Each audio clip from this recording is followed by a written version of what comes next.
Hello, good morning. Welcome to my chemistry channel. आज हम पढ़ने वाले हैं एप्लीकेशन ऑफ इंडक्टिव इफेक्ट। इस इंडक्टिव इफेक्ट एक्चुअली में क्या होता है, इसका ट्रिक समझने की कभी कभी कुछ लोग कंफ्यूज हो जाते हैं कि कब प्लस आई इफेक्ट लग रहा है, कब माइनस आई इफेक्ट लग रहा है। तो उसे हम समझने के लिए अभी चलिए ट्रिक नंबर 1 यहाँ पे ये दिया हुआ है कि प्लस आई इफेक्ट एक्चुअली में क्या होता है। ठीक है, तो कोई भी ग्रुप, जैसे कि ये कार्बन है, सपोज कि मान लेते हैं ये कार्बन है, ठीक है, और ये कोई जेड ग्रुप अटैच्ड है सिग्मा बॉन्ड से, ठीक है, और जैसे ये सिग्मा बॉन्ड से अटैच्ड है तो ये ग्रुप जो है ना, ये क्या कर रहा है कि ये जो सिग्मा बॉन्ड है वो क्या कर रहा है कि इसको डिस्प्लेस करके टुवर्ड्स कार्बन एटम की तरफ कर दे रहा है। यानी तभी होगा, या कार्बन जो है वो अपनी तरफ इलेक्ट्रॉन को क्या कर ले रहा है, पुल कर ले रहा है। तो ये तो तभी होगा जब इलेक्ट्रोनिगेटिविटी जो होगी कार्बन के जेड से ज्यादा होगी। समझ में आ गई बात? अगर जेड से ज्यादा है तो कार्बन इलेक्ट्रॉन को अपनी तरफ पुल करेगा, और ये मोर मतलब लेस इलेक्ट्रोनिगेटिव है, तो ऑब्वियस सी बात है। ठीक है, यानी कि प्लस आई इफेक्ट तब होगा, ट्रिक समझिए इसको, कि यहां पर जो इलेक्ट्रॉन डेंसिटी है ना अराउंड द कार्बन, यानी कि टुवर्ड्स द कार्बन शिफ्ट होगा, यानी कि पॉजिटिव। पॉजिटिव आई इफेक्ट का मतलब आप समझिए कि प्लस का मतलब कि इलेक्ट्रॉन डेंसिटी ऐड हो रही है, इलेक्ट्रॉन उसकी तरफ ऐड हो रहा है। ऐड का मतलब प्लस समझिए। ठीक है, तो अगर प्लस आई इफेक्ट मतलब कार्बन की तरफ इलेक्ट्रॉन शिफ्ट हो रहा है, बढ़ रहा है, ठीक है, ऐड हो रहा है, इंक्रीज हो रहा है, तो इलेक्ट्रॉन डेंसिटी इंक्रीजेस मतलब प्लस आई इफेक्ट। ठीक है, कार्बन की तरफ। अब माइनस आई में यहां पे दिया हुआ है कि अब यहां पे देखिए minus I, electron attract the always from the carbon, ठीक है, sorry, attract the Awez away from the carbon. यानी कि यहां पर मान लेते हैं कि एक हमारा कोई कार्बन एटम अटैच्ड है, ठीक है, और जैसे ही यहां पर एक कोई एक्स ग्रुप अटैच कर दिया, जैसे हेलोजन मान लो अटैच कर दिया, क्लोरीन, ठीक है, तो इसकी मोर इलेक्ट्रोनिगेटिविटी होगी, यानी कि ये इलेक्ट्रॉन किधर, अब ये सिग्मा बॉन्ड इलेक्ट्रॉन किधर जाएगा, एक्चुअली में एक्स की तरफ, हेलोजन की तरफ। तो अब बताओ भैया यहाँ पे क्या आने वाला है, पॉजिटिव चार्ज, यहाँ पे निगेटिव, यानी कि यहाँ पर जो इलेक्ट्रॉन की जो डिस्प्लेसमेंट है वो अवे फ्रॉम द कार्बन है। सिग्मा बॉन्ड जो इलेक्ट्रॉन डिस्प्लेस हो रहा है कहां हो रहा है, अवे फ्रॉम द कार्बन हो रहा है। तो ऐसे ग्रुप को हम क्या बोल देंगे, माइनस आई, क्योंकि माइनस का मतलब साइन क्या हुआ, डिक्रीज करना, और यहाँ पर क्या हो रहा है, इलेक्ट्रॉन डेंसिटी जो है अराउंड द कार्बन, यानी कि सिग्मा बॉन्ड के जो इलेक्ट्रॉन है वो किधर कम हो रहे हैं, यानी डिक्रीज हो रहे हैं। तो डिक्रीज होने का मतलब क्या, इलेक्ट्रॉन डेंसिटी डिक्रीज हुई टुवर्ड्स द कार्बन का, कार्बन के पास का, ठीक है, तो उसे माइनस आई इफेक्ट बोल देते हैं। डिक्रीज का मतलब माइनस साइन और माइनस इंडक्टिव इफेक्ट। ठीक है, अब चले इन दोनों का हम एक्चुअली एप्लीकेशन पढ़ते हैं कि एप्लीकेशन ऑफ इंडक्टिव इफेक्ट। तो यहां पे क्या है कि स्टेबिलिटी ऑफ कार्बोकैटायन में बहुत एक्सप्लेन करने में बहुत हेल्पफुल होता है इंडक्टिव इफेक्ट। ठीक, तो चलिए अब यहां पे क्या दिया हुआ है, मान लेते हैं कि हमारे पास एक कार्बोकैटायन है, जैसे कि CH3 CH2 प्लस, ठीक है, एक कार्बोकैटायन है। दूसरा कार्बोकैटायन क्या है, CH3 CH2, और यहां पे क्या है, CH2।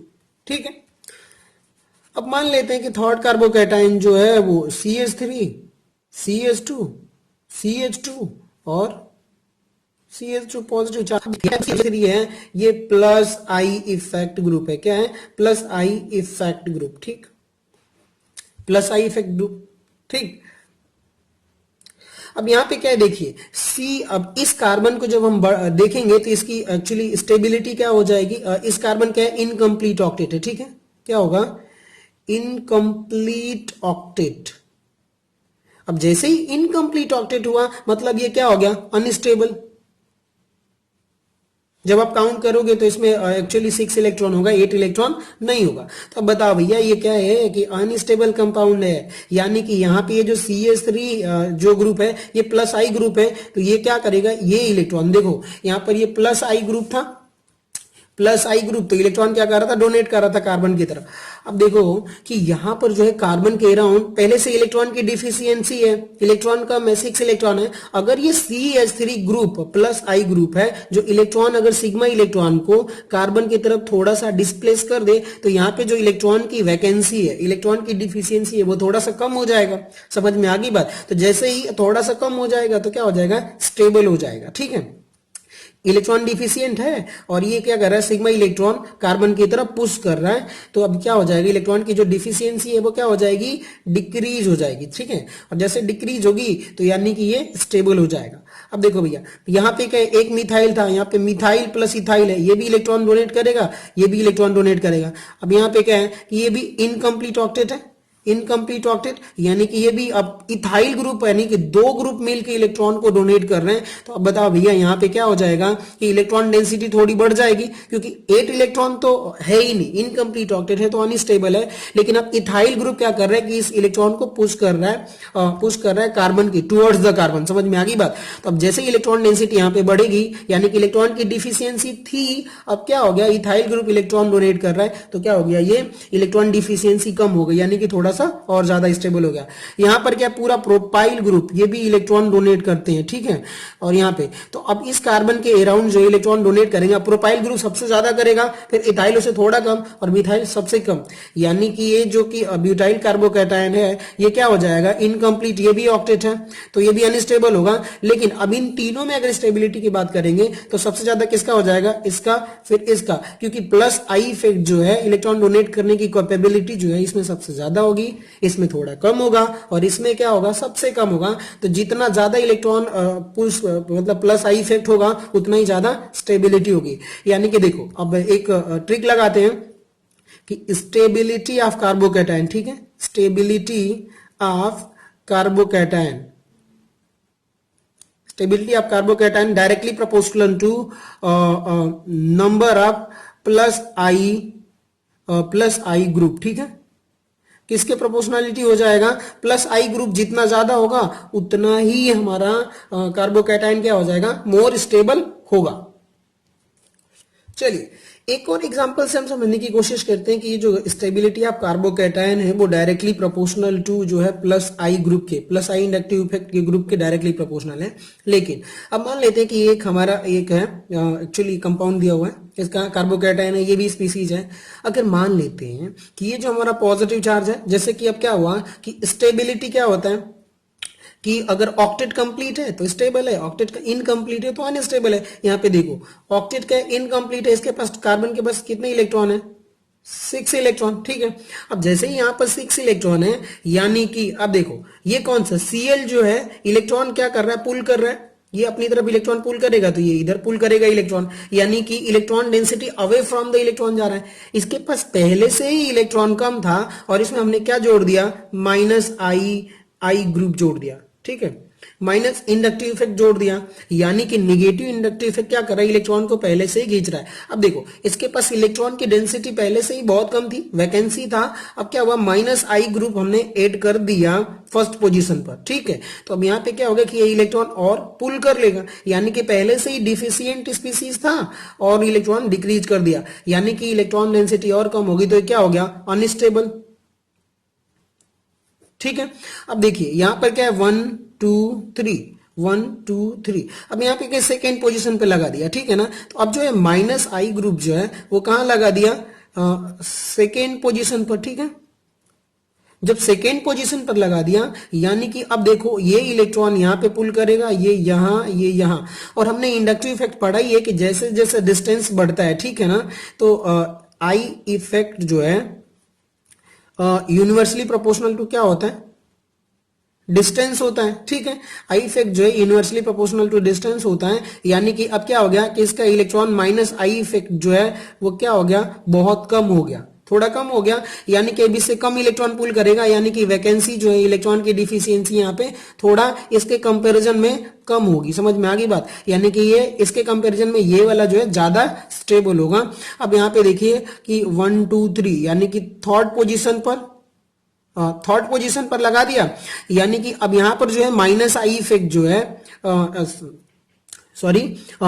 माइनस आई इफेक्ट, यानी कि जो कार्बन से इलेक्ट्रॉन पुल करने की टेंडेंसी है वो सबसे कम यहां पर है, यानी कि ये क्या हो गया कि इसमें इलेक्ट्रॉन डिफिशियंसी कम हो रही है, यानी कि ये स्टेबल हो जाएगा। ये क्या हो जाएगा कि ये थोड़ा मतलब ये सबसे कम स्टेबल, ये थोड़ा ज्यादा और ये सबसे ज्यादा, यानी कि स्टेबिलिटी ऑर्डर ऐसे होगा, ठीक है। यानी कि यहां से क्या कंक्लूजन मिल रहा है कि जो स्टेबिलिटी ऑफ कार्बोकैटायन है, ठीक है, स्टेबिलिटी ऑफ कार्बोकैटायन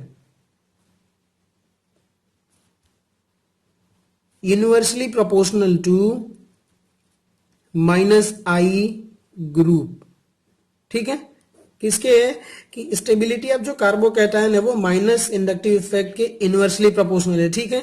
और डायरेक्टली प्रोपोर्शनल टू किसके है, प्लस आई इंडक्टिव इफेक्ट ग्रुप के डायरेक्टली प्रोपोर्शनल है, ठीक है।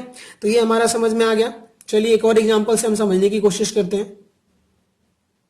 हाँ, यहाँ पे दिया हुआ मिथाइल कार्बोकैटायन, इथाइल कार्बोकैटायन और आइसोप्रोपाइल कार्बोकैटायन, और यहाँ पर क्या है, टर्शियरी ब्यूटाइल कार्बोकैटायन है, ठीक है। ये पॉजिटिव चार्ज है। अब यहाँ पे क्या है, इनकी स्टेबिलिटी हमें एक्सप्लेन करनी है। चलिए एक चीज बता देता हूँ आपको कि इनकम्प्लीट ऑक्टेट यानी कि इसका स्ट्रक्चर ड्रॉ करेंगे तो 1 2 3 3 हाइड्रोजन, 2 इलेक्ट्रॉन, इसमें 2 इलेक्ट्रॉन 2 इलेक्ट्रॉन 6 इलेक्ट्रॉन है, लेकिन होना कितना चाहिए इलेक्ट्रॉन, 8 इलेक्ट्रॉन होना चाहिए ताकि ऑक्टेट कंप्लीट हो। लेकिन यहां पर क्या हो रहा है कि इनकम्प्लीट ऑक्टेट, तो ये क्या हो गया, अनस्टेबल हो गया। देखिए इनकम्प्लीट ऑक्टेट मतलब unstable compound, deficiency of electron. Carbon के पास 6 इलेक्ट्रॉन 8 इलेक्ट्रॉन होने चाहिए, पर है कितने, 6 इलेक्ट्रॉन, यानी कि ये इलेक्ट्रॉन डिफिशियंट स्पीसीज हुआ। तो अब देखिए ये क्या हुआ कि ये सबसे कम लेस स्टेबल होगा, ठीक है। लेकिन यहां पर क्या है कि हमने देखा स्टेबिलिटी ऑफ कार्बोकैटायन जो है directly proportional to plus I group और inversely proportional to minus I group है। यानी कि ये जो मिथाइल ग्रुप है ये प्लस आई ग्रुप है, यानी कि एक प्लस आई ग्रुप यहां पे हुआ, ठीक है। तो अब ये क्या करेगा कि यहाँ पे 8 इलेक्ट्रॉन तो नहीं है, 6 इलेक्ट्रॉन है, बट ये क्या करेगा, इलेक्ट्रॉन जो है वो इस कार्बन की तरफ डोनेट करेगा टुवर्ड्स द कार्बन, यानी कि प्लस आई ग्रुप। समझ में आ गई बात। अब यहाँ पे एक प्लस आई ग्रुप है, तो ये इलेक्ट्रॉन जैसे ही डोनेट करेगा तो क्या हो जाएगा, थोड़ा सा स्टेबिलिटी गेन कर लेगा, क्योंकि यहाँ पे जो इलेक्ट्रॉन डिफिशियंसी थी वो कम हो गई, यानी इलेक्ट्रॉन डेंसिटी इसके इलेक्ट्रॉन आने की वजह से क्या हो गई, इंक्रीज हो गई, तो थोड़ा सा क्या हो गया, स्टेबल हो गया। तो यहाँ पे एक प्लस आई ग्रुप था, यहां पर क्या है, 1 2, यानी कि 2 जो है प्लस आई ग्रुप है, यानी कि ये भी थोड़ा इलेक्ट्रॉन डोनेट करेगा, ये भी थोड़ा इलेक्ट्रॉन डोनेट करेगा। तो इस कार्बन की जो इलेक्ट्रॉन डिफिशियंसी थी वो क्या हो गई, कम हो गई, यानी कि इलेक्ट्रॉन डेंसिटी यहां पर बढ़ गई, तो ये क्या हो गया, स्टेबल हो गया। यहां पर number of 3 plus I group है, यानी कि इसके पास तो और इलेक्ट्रॉन ज्यादा डोनेट करेंगे, तो इसकी जो डिफिशियंसी है इलेक्ट्रॉन की वो क्या हो गई, सबसे कम हो गई, यानी इलेक्ट्रॉन यहां पर बहुत ज्यादा हो गया। तो ये क्या हो गया कि स्टेबल हो गया। समझ में आ गई बात। मिथाइल में तो सबसे होता ही नहीं प्लस आई ग्रुप, तो जितना प्लस आई ग्रुप होगा उतना स्टेबिलिटी हमारा क्या हो जाएगा। तो यहाँ पे एक प्लस आई ग्रुप है तो ये इससे थोड़ा ज्यादा स्टेबल, यहाँ पे 2 प्लस आई ग्रुप है यानी कि ये सबसे ज्यादा, इससे ज्यादा स्टेबल, और यहाँ पर 3 प्लस आई ग्रुप है यानी कि ये भी ज्यादा स्टेबल हो गया। तो देखिए यहां पर ट्रिक क्या निकल के आ रही है, रूल क्या कि stability of carbocation directly proportional to plus I group, यानी कि प्लस आई इंडक्टिव इफेक्ट ग्रुप, और यहाँ पे माइनस यानी कि निगेटिव इंडक्टिव इफेक्ट ग्रुप में होगा, ठीक है। तो इसे हमें ध्यान देना है, ठीक है। चलिए ये जो है सबसे लेस स्टेबल होगा और ये मोर स्टेबल होगा, क्योंकि नंबर ऑफ जो कि प्लस आई ग्रुप जो है इसमें ज्यादा अटैच्ड है, इसलिए ये मोर स्टेबल और ये लेस स्टेबल, क्योंकि यहाँ पे प्लस आई ग्रुप है ही नहीं। हाँ, यहां पर क्या दिया हुआ है कि अब देख समझने की कोशिश करते हैं कि स्टेबिलिटी ऑफ कार्बेनाइन क्या होता है, ठीक है। दो species consist, carbon species consist negative charge. समझ में आ गई बात। निगेटिव चार्ज उसे हम क्या बोलेंगे, कार्बेनाइन। जैसे कि यहाँ पे CH3 माइनस, ये भी कार्बेनाइन हो गया। यहाँ पे क्या होगा, मिथाइल कार्बेनाइन, यहाँ पर क्या है, इथाइल ग्रुप है और कार्बन पर निगेटिव चार्ज होता है, इथाइल कार्बेनाइन। यहाँ पे प्रोपाइल, आइसोप्रोपाइल ग्रुप है, तो इसे क्या बोल देंगे कि जो है आइसोप्रोपाइल कार्बेनाइन, और यहाँ पे टर्शियरी ब्यूटाइल जो है ग्रुप है, तो टर्शियरी ब्यूटाइल कार्बेनाइन, ये कार्बन है, ठीक है। और ये निगेटिव चार्ज है, निगेटिव चार्ज की वजह से लोन पेयर होगा। अब देखिए ये क्या है कि इसका ऑक्टेट कंप्लीट है, ये स्टेबल होना चाहिए, ओके। सबसे ज्यादा स्टेबल ये है, ठीक है, इसका ऑक्टेट कंप्लीट है, स्टेबल। पर यहां पर एक चीज और है, हमें पहले रूल देख लेते हैं क्या है। स्टेबिलिटी ऑफ कार्बोकैटायन जो है, ठीक है ना, स्टेबिलिटी ऑफ स्टेबिलिटी ऑफ कार्बेनाइन, ठीक है। स्टेबिलिटी ऑफ जो कार्बेनाइन है वो क्या है, number of minus I group के जो इलेक्ट्रॉन अपनी तरफ अवे फ्रॉम द कार्बन पुल करते हैं उससे डायरेक्टली प्रोपोर्शनल है, और जो टुवर्ड्स द कार्बन इलेक्ट्रॉन पुल करते हैं उसके यूनिवर्सली प्रोपोर्शनल है, यानी कि प्लस आई ग्रुप के इनवर्सली प्रोपोर्शनल है, ठीक है। चलिए अब यहाँ पे हम समझने की कोशिश करते हैं, इसे अप्लाई करते हैं इस मॉलिक्यूल्स पे। तो यहाँ पे क्या है कि पहले हम इधर से समझने की कोशिश करते हैं कि ये हमारा first, second, third and fourth species, ठीक है। अब देखिए इस कार्बन के पास 2 इलेक्ट्रॉन पहले से ही है, ऑक्टेट भी इसका क्या है, कंप्लीट जो है ऑक्टेट है, यानी ये स्टेबल होना चाहिए, ठीक है। पर यहाँ पे हमने क्या देखा कि ये जो CH3 ग्रुप है, ये CH3 ग्रुप है, ये CH3 ग्रुप है, ये कौन सा ग्रुप है, प्लस आई ग्रुप है, ठीक है। अब ये प्लस आई ग्रुप है और यहाँ पे देखो कि जो स्टेबिलिटी ऑफ कार्बन आयन है वो इनवर्सली प्रोपोर्शनल है, यानी कि इसे समझने की कोशिश करते हैं कि ये इनवर्सली प्रोपोर्शनल क्यों है। देखो भैया, यहाँ पे कार्बन के पास इलेक्ट्रॉन डेंसिटी बहुत ज्यादा है, दो निगेटिव चार्ज है। अब यहाँ पे ये इलेक्ट्रॉन जो है प्लस आई ग्रुप का मतलब क्या कि ये भी इलेक्ट्रॉन इधर ही दे देता है, ठीक है, कार्बन की तरफ। अब बताओ भैया, इस इलेक्ट्रॉन के बीच में, निगेटिव चार्ज के बीच में, इलेक्ट्रॉन मतलब निगेटिव चार्ज, जब आप इलेक्ट्रॉन से डील करते हो इसका क्या मतलब हुआ, निगेटिव चार्ज की बात कर रहे हो आप, और इस कार्बन के पास भी निगेटिव चार्ज है। अब बताओ, इसके बीच में इस इलेक्ट्रॉन, लोन पेयर इलेक्ट्रॉन और इस बॉन्डेड इलेक्ट्रॉन के बीच में क्या हो जाएगा कि रिपल्शन होगा। ये प्लस है, प्लस आई ग्रुप है, मतलब इलेक्ट्रॉन क्या करेगा, कार्बन की तरफ पुश करेगा। समझ में आ गई बात। तो इस इलेक्ट्रॉन और इस इलेक्ट्रॉन के बीच में क्या होगा, रिपल्शन, यानी कि रिपल्शन का मतलब क्या हुआ कि रिपल्शन होगा तो कंपाउंड कहां चला जाएगा, अनस्टेबल। समझ में आई बात। जैसे ही रिपल्शन होगा क्या हो जाएगा, अनस्टेबल।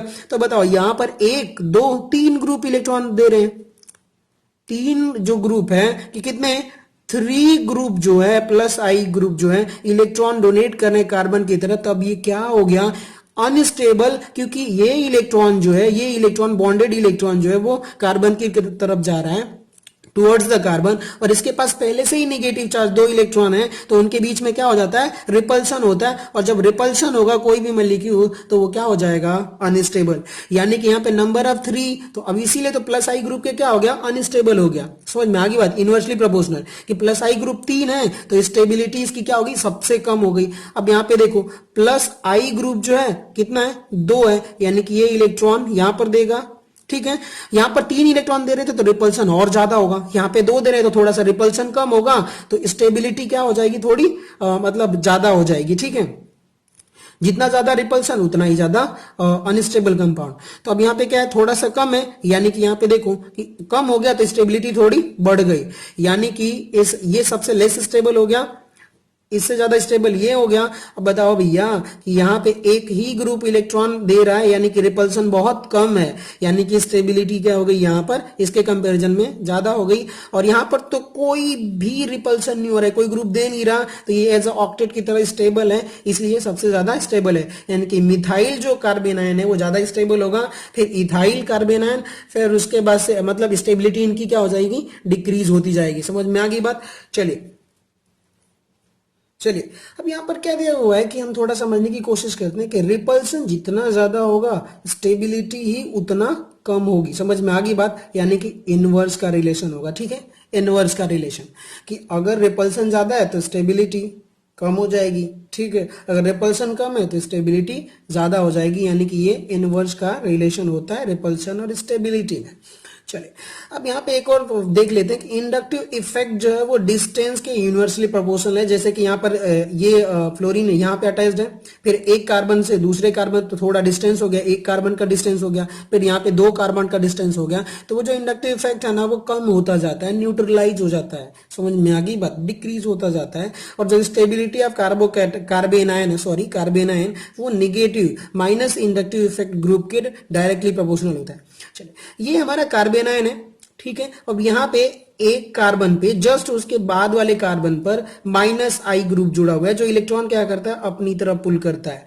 यानी कि देखो अगर ये इलेक्ट्रॉन जो है अगर इस कार्बन की तरफ पुल करता तो इस इलेक्ट्रॉन और इस इलेक्ट्रॉन, लोन पेयर इलेक्ट्रॉन के नेगेटिव चार्ज के बीच में क्या होता, रिपल्सन होता, तो क्या हो जाता, अनस्टेबल, तब वो प्लस आई ग्रुप होता है। लेकिन ये माइनस आई ग्रुप क्या कर रहा है, इलेक्ट्रॉन को अपनी तरफ पुल कर रहा है, इस वाले इलेक्ट्रॉन को। ये जो इलेक्ट्रॉन है किधर जा रहे हैं, अवे फ्रॉम द कार्बन, यानी कि इस इलेक्ट्रॉन और इस इलेक्ट्रॉन के बीच में रिपल्सन क्या हो रहा है, कम हो रहा है। Electron away from the carbon जा रहा है, मतलब इसके बीच में रिपल्सन कम हो गया। समझ में आ गई बात। अब देखिए ये रिपल्सन डिक्रीज हुआ तो ये स्टेबिलिटी क्या हो जाएगी, इंक्रीज हो जाएगी, तो इसलिए इसके क्या हो गया, स्टेबिलिटी सबसे ज्यादा हो गई, ठीक है।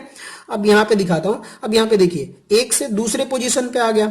समझ में आ गई बात। यानी कि अब ये इंडक्टिव इफेक्ट क्या है, डिस्टेंस बढ़ गई, तो इंडक्टिव इफेक्ट यानी इलेक्ट्रॉन पुल करने की टेंडेंसी क्या हो गई, कम हो गई, यानी कि ये जो इलेक्ट्रॉन है अब ये उतना पुल नहीं करेगा इधर की तरफ। समझ में आ गई बात, क्योंकि डिस्टेंस क्या होता है, inductive effect inversely proportional to distance, यानी कि डिस्टेंस बढ़, जो कि डिस्टेंस बढ़ा तो इंडक्टिव इफेक्ट पुल करने की जो इलेक्ट्रॉन टेंडेंसी थी अपनी तरफ टुवर्ड्स द तो यहां पे क्या हो गया कि अब इन इलेक्ट्रॉन के बीच में रिपल्सन थोड़ा सा ज्यादा होने लगेगा। और इसी की तरह क्या हो गया कि अब यहां पे तो सबसे कम होगा, यानी कि इस इलेक्ट्रॉन के बीच में रिपल्सन थोड़ा थोड़ा होगा, यानी कि इसमें इलेक्ट्रॉन के बीच में रिपल्सन सबसे कम होगा क्योंकि इलेक्ट्रॉन पुल कर रहे हैं। यहां पर दूरी थोड़ी बढ़ गई है, पुल तो करेगा लेकिन इसके इतना नहीं करेगा, यानी कि थोड़ा सा इनके बीच में रिपल्सन होने लगेगा। और इसमें क्या है कि बहुत कम होगा, तो इसलिए यहां पर थोड़ा सा प्लस आई ग्रुप की तरह मतलब एक्चुअली रिपल्सन होगा, तो रिपल्सन जितना ज्यादा होगा उतना स्टेबिलिटी क्या हो जाएगी, कम हो जाएगी। तो इसलिए ये सबसे ज्यादा स्टेबल होगा क्योंकि प्लस आई पास में है तो ज्यादा स्टेबल, और प्लस आई यहाँ पे थोड़ा दूर हो गया तो थोड़ा कम स्टेबल, सबसे दूर जो ज्यादा दूर हो गया तो ये सबसे कम स्टेबल, यानी कि जो स्टेबिलिटी ऑर्डर होगा 1 2 3, यानी कि 1 सबसे ज्यादा स्टेबल होगा, 2 फिर 3। इसी तरह से हम स्टेबिलिटी ऑर्डर डिफाइन करते हैं। Thank you for watching, subscribe my channel, और कोई भी कंफ्यूजन हो तो कमेंट सेक्शन में कमेंट करें।